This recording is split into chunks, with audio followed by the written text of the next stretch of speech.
রুটি, সেটাও যদি হয় আবার পাঁপড়ের মতো মুচমুচে আর ক্রাঞ্চি খেতে, তাহলে কেমন হয়? সো হ্যালো এভরিওয়ান, কেমন আছো সবাই? এই রুটিটা দেখছো, এটাকে আমি সেকে এরকম পাঁপড়ের মতো করেছি। আর এটা করার না খুবই সহজ। বর এটা খেতে খুব ভালোবাসে। আজ অনেক দিন পরই এই আবদারটা পেলাম। আর যেহেতু সকালকার ভাজা রুটি ছিল, সেজন্য আরও সুবিধা হলো। টাটকা এরকম গরম ফুলকো ফুলকো রুটির থেকে তোমার যদি রুটিটা সকালের ভাজা থাকে কিংবা আগের দিনের বাসি রুটি হয়, তাহলে বেশ ভালো হয়।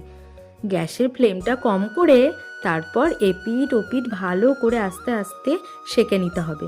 তারপর আর কি, শাঁকা হয়ে গেলে ভালো মতো এর মধ্যে তেল আর লবণ ছড়িয়ে ভালো করে মাখিয়ে খেয়ে নিতে হবে। আর এই যে খেতে খেতে খানিকটুকু খেতে খেতে আমাকে আবার খাওয়াতে চলে এসেছে। আমি কিন্তু একবারই একদমই চাইনি, ও দেখলাম চলে এলো, কারণ ও খুব ভালোবাসে এই পাঁপড় রুটিটা খেতে, সেজন্য আর চাইনি। তো দেখলাম আমাকে দিতে চলে এলো, তো খেয়ে নিলাম আর কি।